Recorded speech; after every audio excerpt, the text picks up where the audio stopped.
Hi guys, welcome back to Physics 145. We are now in chapter number 9.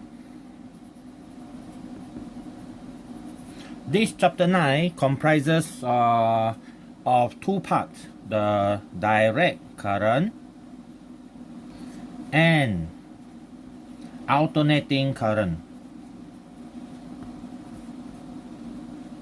Okay, so direct current and alternating current. But it's a very long chapter, so we're going to split it into two topics, two chapters. Today we're going to look at first is our 9.1, which is the direct current first. Okay, direct current. Normally we refer this one to DC. Okay, DC. So first we want to look at physically what is the meaning of this direct current. Okay, so the meaning or definition of this direct current is the current that flow in only one direction. Okay, in only one direction. Okay, now direct current can still further be divided into constant direct current or variable direct current. Okay, so we look at what is the meaning of constant DC.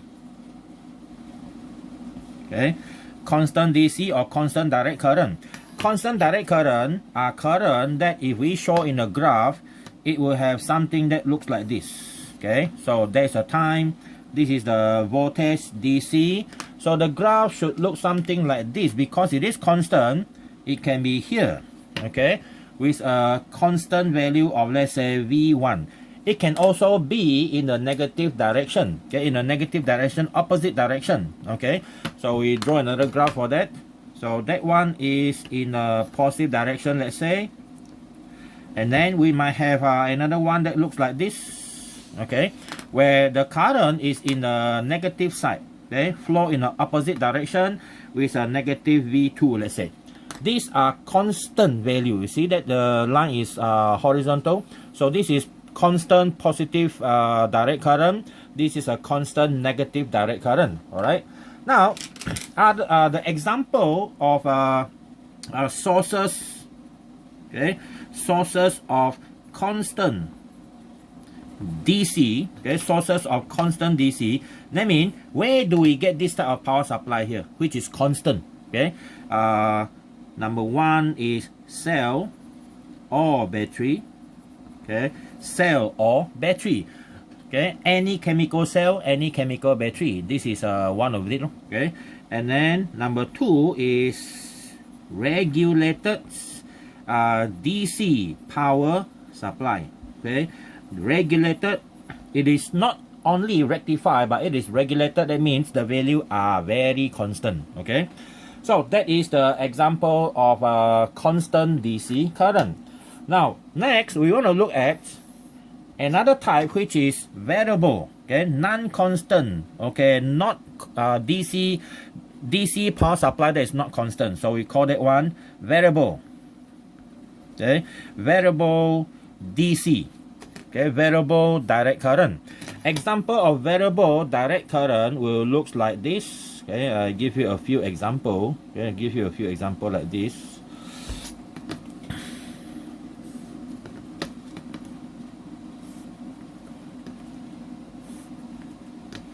Time.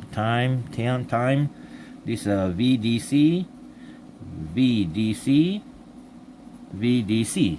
Example of non-constant can be something that looks like this. Okay, so increase to maximum and then go down to 0 after that, and then repeat again. This is example of DC current but changing value. Okay, then we can also have this one normally is called half wave rectified. Okay, and then we can also have something that looks like this. Okay, this is example of full wave. This is a half wave. This one is a full wave. We're going to see this thing again in more detail when we come to AC. Okay. Now, other than this, we can also have something that looks like this. Okay, increase, go down to 0. After that, increase again, and then after that, go down to 0, increase again, then we go down to 0. So these are called sawtooth wave. Okay, this is called sawtooth. Alright, sawtooth wave. Or they are still DC. This one normally we apply on the television screen, but the complete one is they go to the negative side and then increase again. Okay, but these are all example of variable DC. So where do you get this one? Sources of variable DC. Okay, sources of variable DC. Normally this one we get it from full wave, half wave first, half wave rectifier. Okay, half wave rectifier, and then number 2, this one will be full wave rectifier. Okay, full wave rectifier. And then we can also get it from signal generator. Okay, signal generator. So the signal generator, you can produce AC or DC. We can produce all these sort of wave that we want. Okay, so these are the introduction on type of DC voltage. Okay, even though they all in the same direction. That means if you want this one, assume positive. That means if they are in the negative part, they are still DC except they are negative. Okay, so that is example of constant DC and variable DC. Okay, now what we need to know about DC, that means we need to study them, is apparatus needed to study them.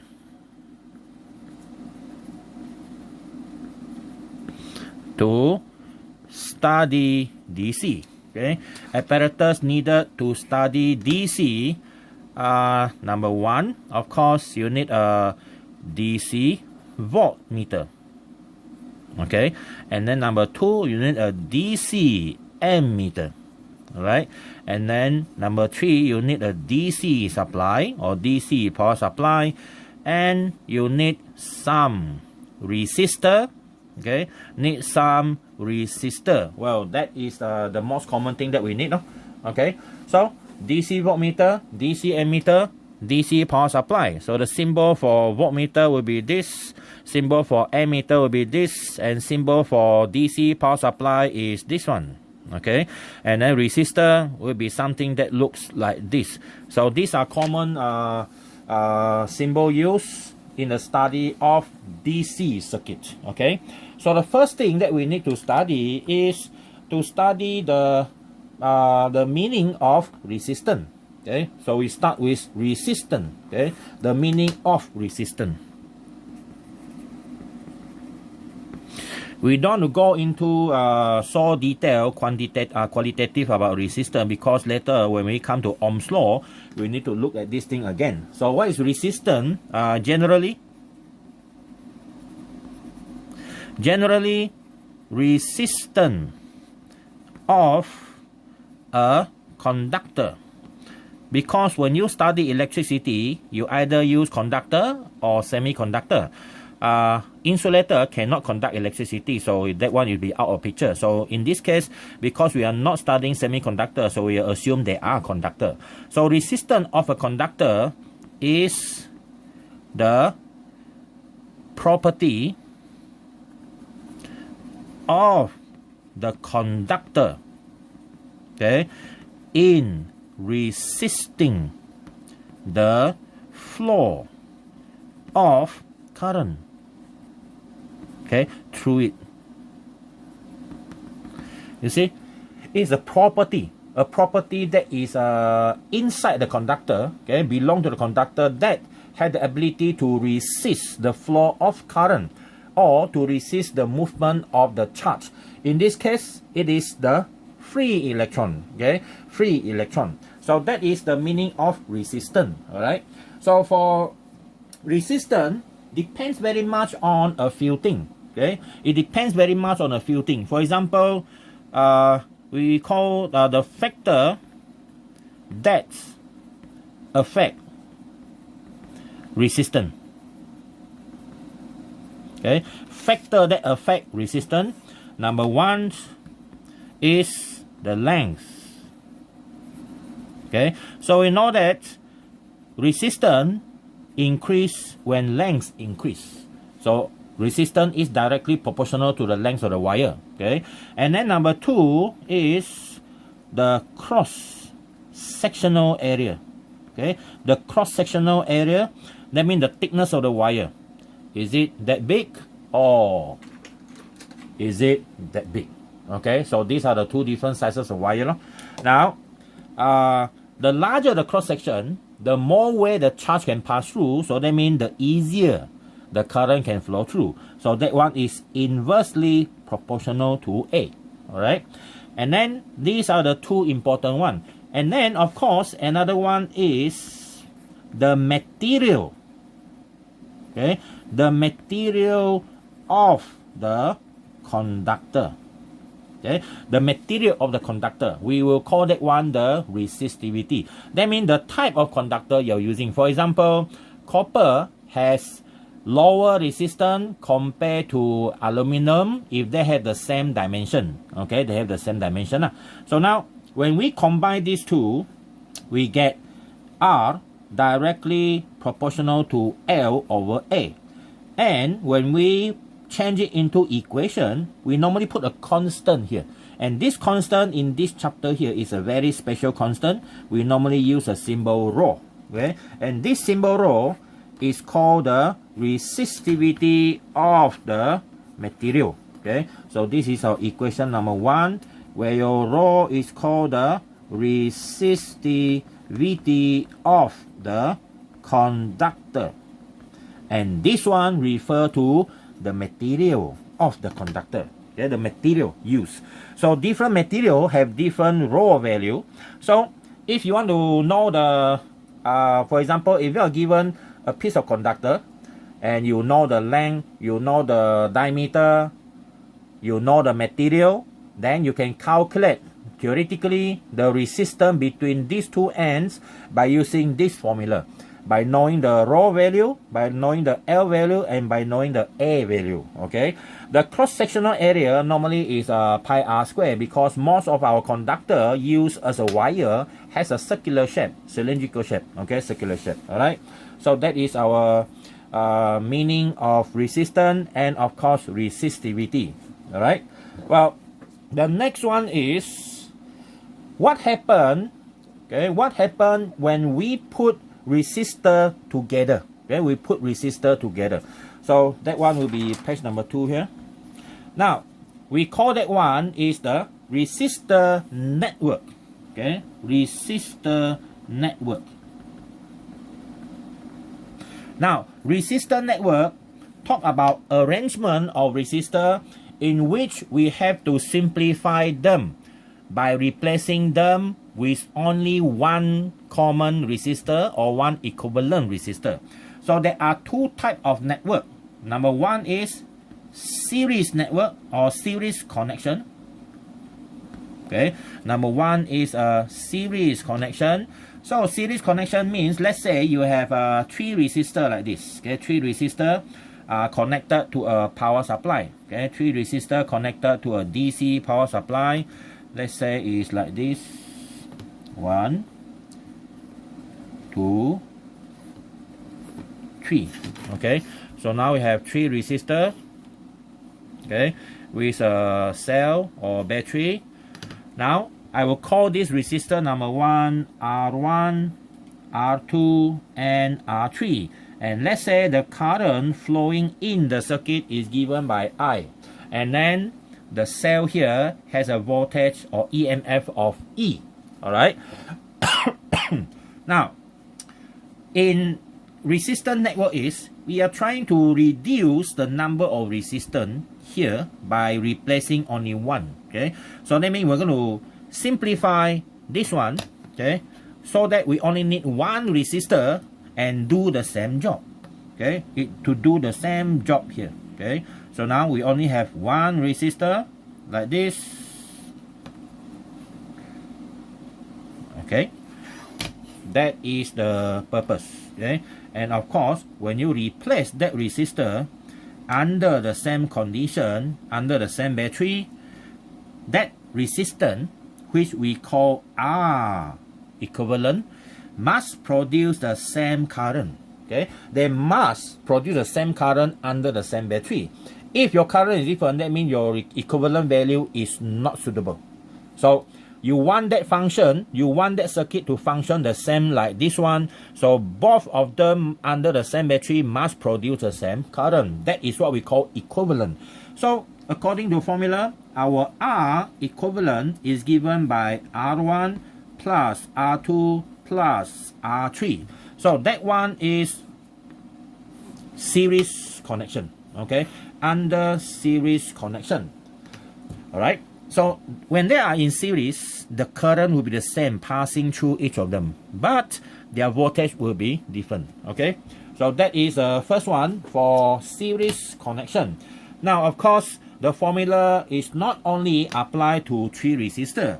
You can have any number of resistors. For example, generally, for n resistor, let's say you have n number of resistors, your equivalent resistance will be R1 plus R2 plus until the last resistor. That is the general equation. Okay, theoretically we can do that. All right, theoretically we can do that. All right, next one is our parallel connection. Okay, parallel connection. So under parallel connection, we assume that we are using the same battery. Okay, same battery, but now you got 3 resistors. Okay, 3 resistors in parallel. Parallel means it's going to be connected like this. Okay, so number 1, number 2, okay, and third one.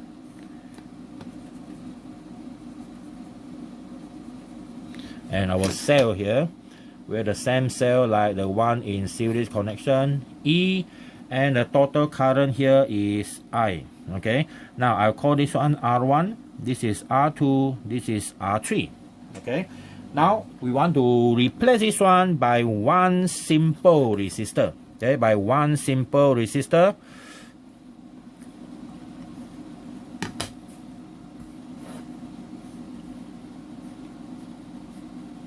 Okay, only one only, so this one is still R equivalent. Okay, now when you replace all these 3 by one single one under the same battery, you have to make sure that the current is the same. Okay, the current have to be the same. So according to theory, the value of this equation is using this method, given by 1 over R1 plus 1 over R2 plus 1 over R3. So for 3 resistors, this is how we solve it. But if you have more than 3 resistors, okay, so generally for n resistors, our formula will be like that. Okay, 1 over R1 plus 1 over R2 plus until the last resistance that you know. Okay, so that is the two type of connection for resistors, series connection network and also parallel connection network. So the formula is something like this. Okay, so you have to know how to do that. All right, how to calculate that. And then before we go into Ohm's law, this is something extra. We call this one the color coding. Okay, color coding of a resistor. Okay, color coding of a resistor. What's the meaning of color coding of a resistor? For example,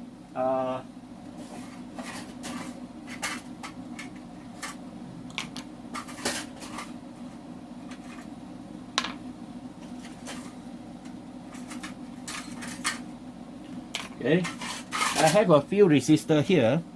Okay, this is the normal type of resistor that we can get from our lab. Okay, something that looks like this. All right, so if you look check at their color, this one, okay, this one the color start from red, and then after that is purple or violet, and then brown, and then you have gold, and then followed by this one is orange, white, brown, and followed by gold in the last one. And this one have gray, red, and brown, not very clear, and then gold. So now, how do we read the value of this resistor? So to read this the value of this resistor, you have to memorize some of the color coding. Okay, so there are 9 color coding that you have to remember before you can do anything. So let's say a resistor, okay, like that, 2 terminal, okay, 2 terminal, and 3 color coding. Normally we use 3 color coding. So here I have a few color coding. Here I have this. Here I have few of this color coding. So now let's look at this one. We have orange, white. No, I don't like that. I have gray. Okay, gray. I also have gray here. Okay, so I'm going to use gray. Where is my gray? This one is the gray color. All right, the gray, not gay, gray. Gray, red, and brown. Okay, so I have brown here also. Okay, brown color. So later we are going to combine them so that we can have some realistic, okay, some realistic coloring. Okay, so we follow the coloring exactly like what the physical this one. Now first we look at, there are 3 color coding. So I draw that 3 color band. The third one, okay, and then this is a second one, and this is a first one. Okay, the first one, color coding. And then the last one, normally here, okay, last one is very easy to recognize, because the last one normally is either silver, gold, or nothing at all. Okay, 3 situations. So this is a first color. Okay, the first color. This is the second color, and this is the third, and this is the fourth. Now what does that first color mean? The first color represents number. Okay, represent number. That means it's the first number. Okay, and then the second one definitely is the second number. Okay, second number. And then the third one is different. Third one is the power. Okay, the power of 10. Okay, the power of 10, meaning that times 10 to the power third number. All right, and the last one is the error, percentage of error. Okay, that one is the percentage of error. All right, we're going to do that one later on. First, we look at our first example. How do we calculate our resistor? Okay, resistor value. So we start with this. Okay, here. So our first one, we have 3 color, brown, gray. The first one is gray color. Okay, I can see it is gray, but I'm not sure about you lah. Okay, so this is gray color. Okay, gray color. And then the next one is red color. Okay, the next one is a red color. Okay, red color. And the next one is brown color. Okay, it is brown color here.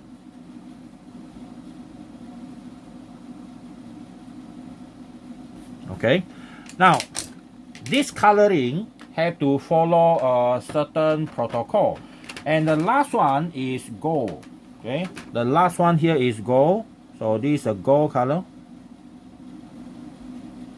Okay, don't look like gold to me, but it looks like gold. Okay, can accept. Gold color. Okay, this is gold color. So now our first number, okay, our first number is gray. Our next number is red, followed by brown, and the last one is gold. Now, what does that color represent? So now you have to memorize this color coding. Without memorize this color coding, you actually cannot solve the problem. So I'm going to give you the color, then the name of the color, and the example of the color if I have here, and then of course the number that represent it. Okay, so name, this is a color. This one is the actual color. Okay, so our color start from black, followed by brown, red, orange, okay, yellow, Okay, 黑棕红橙黄绿 green, blue, okay, blue, 棕红橙黄绿蓝紫色purple or violet, 紫灰 gray, and white. Okay, and white. So that is the color coding that we have. Now the color for the black, of course black is very easy. Black are just black lah. Okay, so this is black color. Okay, black. Now this black has a number come with it. Black is 0. Okay, black is 0. And then brown, our brown is here. So this is our brown color.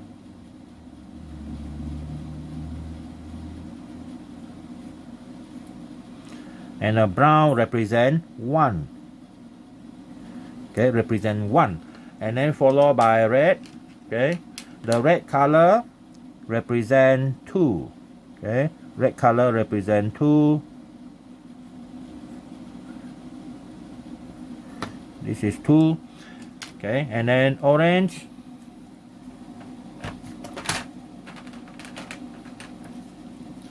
Orange.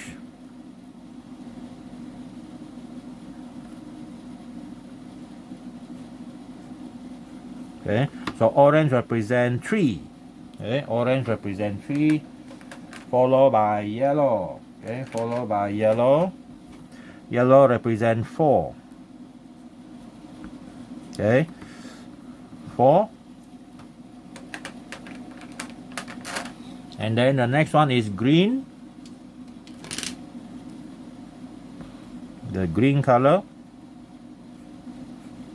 Green color represent 5. And then followed by blue.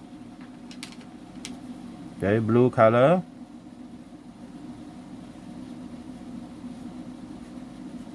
Represent 6. And then purple. Okay, purple color. Okay, this is the purple color.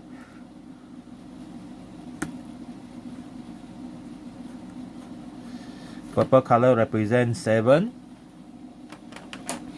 And then gray here is a gray color. So our gray color represent 8. Okay, and then the last one is white. Don't know where to get white here. Okay, this is white color. Or I can just leave it blank here. So this is a white color. So white here, you can see right, nothing here, but I can see it is white color. So white here represent 9, but you cannot see 9, so I write down. Okay, 9. Okay, so the black one 0. Okay, and then that is our color coding. Okay, that is the coding for the color that we have. Alright, so black 0, brown 1, red 2, orange 3, yellow 4, green 5, blue 6, purple 7, gray is 8, and this one white is 9. Now we look at how we write down the resistance value. Okay, this resistance. Okay, now this resistance value has first number, which is gray. This one is gray, so it is 8. You write down 8, and then followed by the next one, which is red. Red is 2, right? So add 2. So when you come to the third one, you times 10 to the power. This one is brown. Brown is 1. Okay, so that means the power is 1. Okay, is 1, and then this one is your ohms.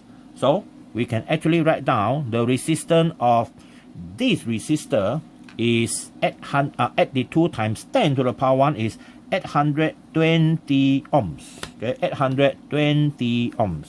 Okay, so that is how we get that value. Okay, now next one, maybe we can use this. Okay, this one, our next resistor. Okay, our next resistor. First one is red color. Okay, our first one is the red, and then followed by purple. Purple color. here.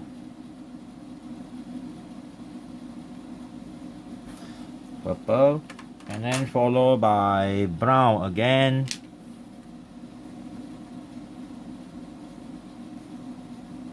And then we have gold here. Okay. Oh, where's my gold? Oh, gold is here. Okay. This is the gold color, the last one. Okay, now we already know our numbering, so you look at our resistor. First one is red, so it is 2, followed by purple is 7, and then third one times 10 to the power brown is 1 again. Okay, ohm. So we have our value of 270 ohms. Okay, so that is how we get that value. All right, now how about the last two? Okay, we have red, we have gold. This one is a next category. Next category. So that is meaning the percentage. We have gold, okay, gold, silver, and none. Okay, none, no color, no color. That means that resistor only have 3 color. Okay, you don't have gold or silver. So the gold one is this one. Okay, gold represent 5%. Okay, and then silver. Sorry, I don't have silver here, but maybe I can do some trick here. Okay, I call this one silver. Okay, the silver one, I mix a little bit with white so that it might look silver a little bit. Okay, silver. Alright, so for this silver, it is 10% error. Okay, 10% error. And then if there is nothing here, that one will represent 25%. Okay, 25% error. Okay, 25% error. So that one is a huge error. Okay, huge error. So we normally don't want that type of resistor. Okay, so if you have that type of resistor, well, your experiment won't be accurate. Now, why we need this thing here? Why we need this one? So for example, okay, for example, we are choosing the second one just now. Okay, this is our first example. This is our second one. For number 2, we already know that our R is equal to 270 ohm. But this value is based on the color coding from the factory. The manufacturer give you this. So we assume theoretically it's like that. But we have error in everything that we make. The manufacturer said the error for this resistor is gold color, 5%. It means that you have to find the changes of your R. Okay, the changes of R is 270 ohm multiplied by 5%. We see what we have here. Okay, so 270 multiplied by 5%. Alright, so we get 13.5 ohms. Okay, 13.5 ohm. That's the changes. So the actual value, when you do experiment to find the resistance, your experimental value should be in between these two values, inclusive of both. So 270 here is minus. Okay, so 270 minus delta R, and this one is 270 plus delta R. So meaning that your R, as long as it falls in between these two values, your answer is accepted. Okay, 256.5 ohms, and this one is 270 plus 13.5. You get 283.5 ohms. That is the meaning of that. That's why in experiment we ask students to calculate the error. Okay, so you see, even though the theory says 270, of course 270 is between these two numbers, but when you do experiment, you cannot get exactly 270. So your answer should be, according to error analysis, fall in between these two numbers. If you get 260, accepted. 280, accepted. Even 283 is accepted. And this one, 256, is not accepted. But if you get 256.6, it's accepted. Alright, so that is the purpose of having this extra knowledge for you. It's good for you because you are electrical engineering student. Everything that looks what we call that, sometimes looks not important, but it become important when you go to degree later. Okay, so this is the color coding. This is not in your syllabus, but it's good for you to know all this way of calculation. All right, so these are page number 2, and next one is our Ohm's law. Okay, we go to the Ohm's law for the next one. That is page number 3.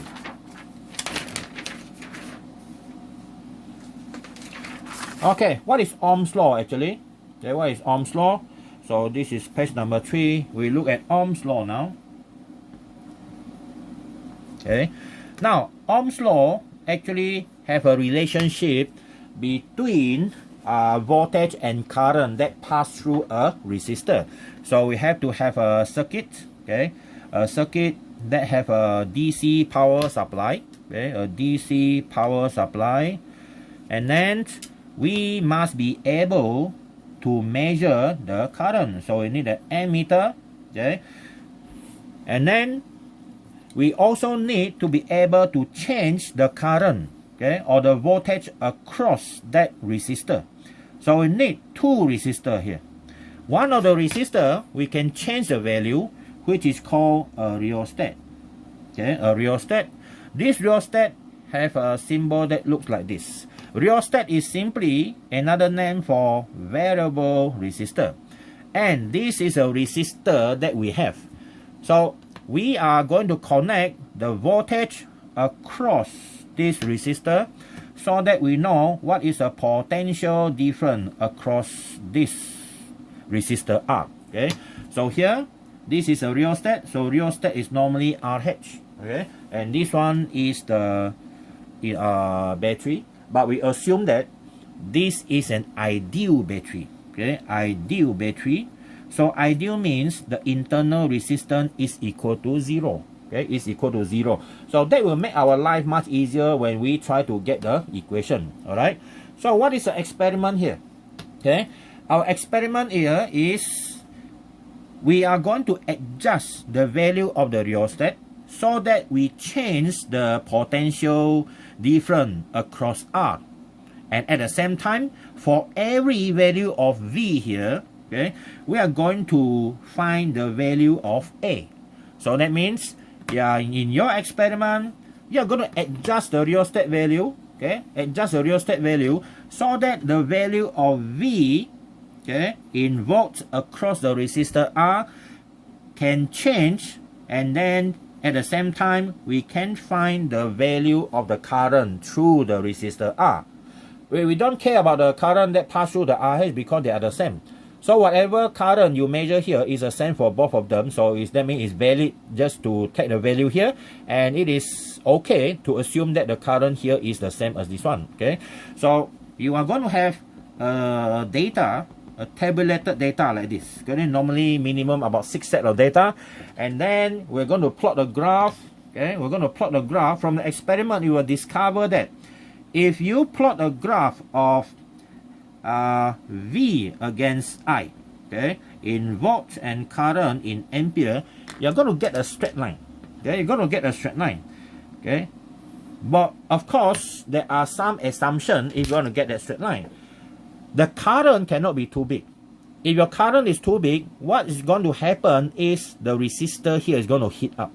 When resistor heat up, then we have a problem. Resistor, when they heat up, their resistivity value, which is this one, is going to change. So when they are changing, you don't have a constant resistivity anymore. So what happens is your graph won't be straight anymore.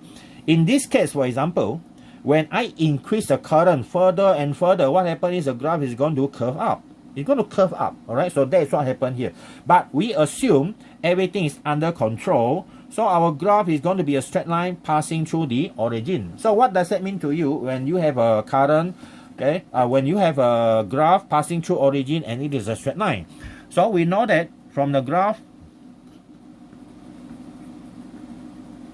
our V is directly proportional to the current. Okay, and normally when we change the equation, we're going to put it put a constant here, K. constant K. But this K here in this chapter is very special. That K actually represents the resistance value of your R. Okay, it is actually R. Okay, so we replace the K by R so that we get this equation, and this equation is called Ohm's law. Okay, Ohm's law. All right. So now we're going to define Ohm's law. What does it mean by Ohm's law? Okay. So Ohm's law, normally we say V equal to IR, okay? But mathematically you can write like that. It doesn't matter, they are the same actually, okay? So we're now going to state Ohm's law. Okay, Ohm's law states that the current that pass through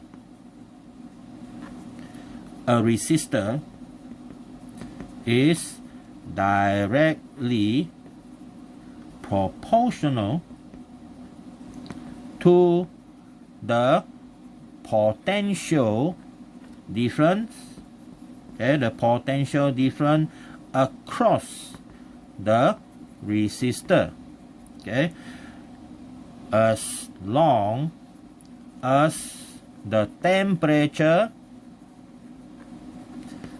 of the resistor is constant. Okay, so that is the meaning of Ohm's law. So our formula is V equal to IR. Alright, so I will call this one equation number. We have already equation number 1. This is equation number 2. This is 3. Okay, and then we have equation number 4 here. Okay, so that is our Ohm's law. So that means if you know the current and the resistance, you can actually calculate the voltage. All right, so that is our Ohm's law. But from Ohm's law, if you look carefully, the formula, if I rearrange, I divide the V. So we're going to have V over I, it becomes the R.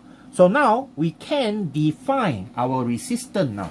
Just now our resistance is the property of the conductor in resisting the flow of the current through it. But this one is only in layman's terms. What is the meaning of resistor? Resistance. It is used to resist a current. That's it. But no, this is only qualitative. Now we're going to look at it in more quantitative way. So the new meaning of resistance. Okay, resistance R again. So this one we're going to re-look at it in more detail. Now define resistance. Okay, so resistance R is defined to be the ratio of potential, okay, different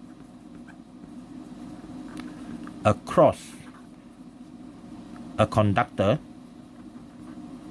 to the current that pass through the conductor.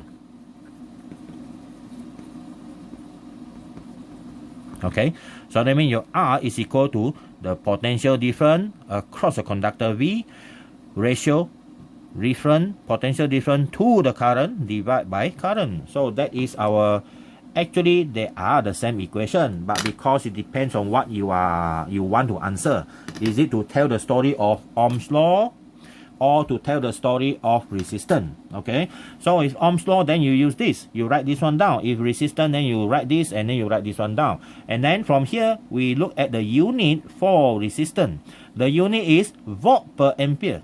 Okay, volt per ampere, and this is equivalent to ohms, okay, which is OHM, right? Ohm, omega. All right, so that is the meaning of resistance in more quantitative manner. Okay, in a more quantitative manner. All right. Okay, next one. Okay, next one is have something to do with the power of a circuit. Okay, the power of a circuit. Now, what is a power? Okay, the next one is a power. Power has a symbol P. Now, according to mechanics, you already learned that power is the rate of